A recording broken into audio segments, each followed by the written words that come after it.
Hey, family.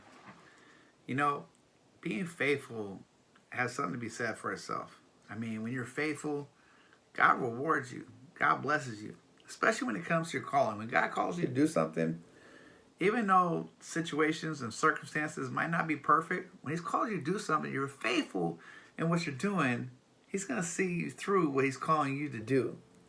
And the same thing with Daniel. Daniel was facing all this opposition. He had a lot of jealous people. He had a lot of haters. As a matter of fact, they could never find something against him because he was such a faithful guy, which is something to be said, by the way. So they figured the only way they could find something against him had to do something with the law of his religion. And so what they did was they set him up where they had the king sign this thing where it couldn't be reversed and saying, this decree saying, anybody who worships for this amount of time or praise basically to anybody but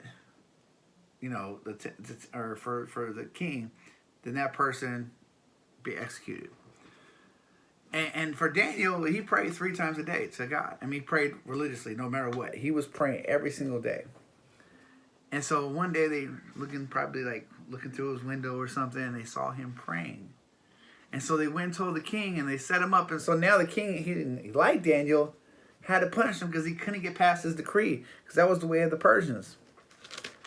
So he throws him in the lion's den, but the king could not sleep all night. He felt bad. He knew what he was doing was not right. Daniel was a solid dude who was following God with all his heart. And he knew that.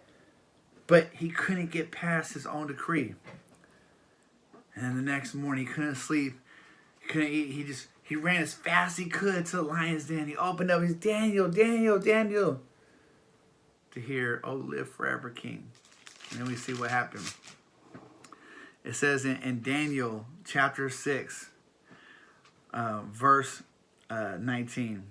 Then the day broke, and the king rose and went in haste to the den of the lions. And as he came near to the den, he cried out in a tone of anguish. The king declared to Daniel, O Daniel, servant of the living God, has your God, who you serve continually, been able to deliver you from the lions? And Daniel said, O king, live forever. My God sent his angel and shut the lions' mouths, that they have not harmed me, because I have found blameless before him, and also before you, O king. I have done no harm.